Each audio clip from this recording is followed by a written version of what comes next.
Creativity pushes the boundaries. It makes you think, and it's unique. Being creative can be like a sense of style. There's really no rules for that.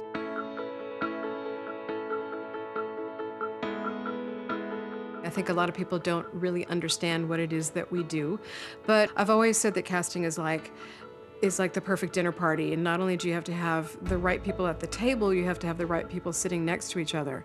And for me, as the casting director, I have to know what fits together and who fits together and what makes sense in an ensemble. We're one of the first people hired because we bring the actors to the project that sometimes helps it get its financing. My job is to work with the filmmakers and help them see their vision, make what is written on the page come to life in so many different ways. When I get a project, I break down the characters. I'm using the script as a Bible. I will read it many times. Sometimes if it's based on a book, I'll read the book just to really get the essence of what the writer is going for. It's really a thoughtful process of coming together with my wish list of people that I think would be fantastic for it. And then I come up with ideas that are really outside the box, that are very creative and not exactly as written, because sometimes that's really more interesting. All right, so this scene, it moves kind of fast. Okay. I love the process of auditioning. I love working with actors. It's really one of the reasons why I do this. I like reading with them because I can tell if they're being truthful. Maybe we shouldn't cancel we'll cancel the rally. That was good cut. That was really good. It was? That was fun. As a casting director, so much of what I do is trying to convince others of my thoughts for casting. You have your immediate team, producer, director, writer. You have all the studio executives and sometimes the distributors. So I have to have a very strong opinion. And you have to know when to be passionate and when to stand up on the table and jump up and down about your thoughts, and when to lay back and let them sleep on it and come around. It is so hard to explain why I feel someone's right for a role. It's so instinctual, and it really is a gut feeling. If the actor's right for it and they're doing a really good audition, it's really obvious, and they win it on their own.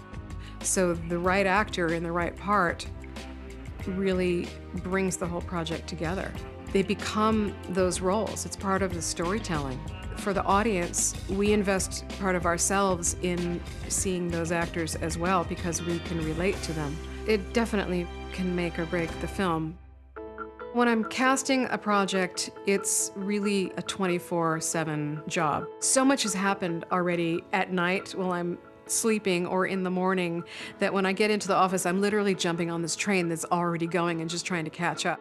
At a certain point, you have to have some boundaries. You have to unplug and go and live your life and fill up that well, or you will have no chance of being creative or being a healthy person.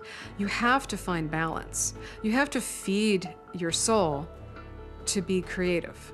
I get inspiration from everything. When I see an artist, whether it's a musician or an actor or a painter, really pushing themselves and taking risks and being unique, that just moves me. I'm always seeing movies and plays, watching a lot of television, trying to find something that's new and unique and interesting. I think the film community, to a certain extent, has cookie-cutter mentality where they find a formula that works and then everybody's trying to make that same movie. But then every once in a while you see a little film that reminds you of why it is that you're in this business. I'm always in search of that project to, kind of reinstill in me why it is that I'm here. And I really love actors. I love working with filmmakers. I love putting these pieces together and seeing them come to fruition. It's really exciting to me.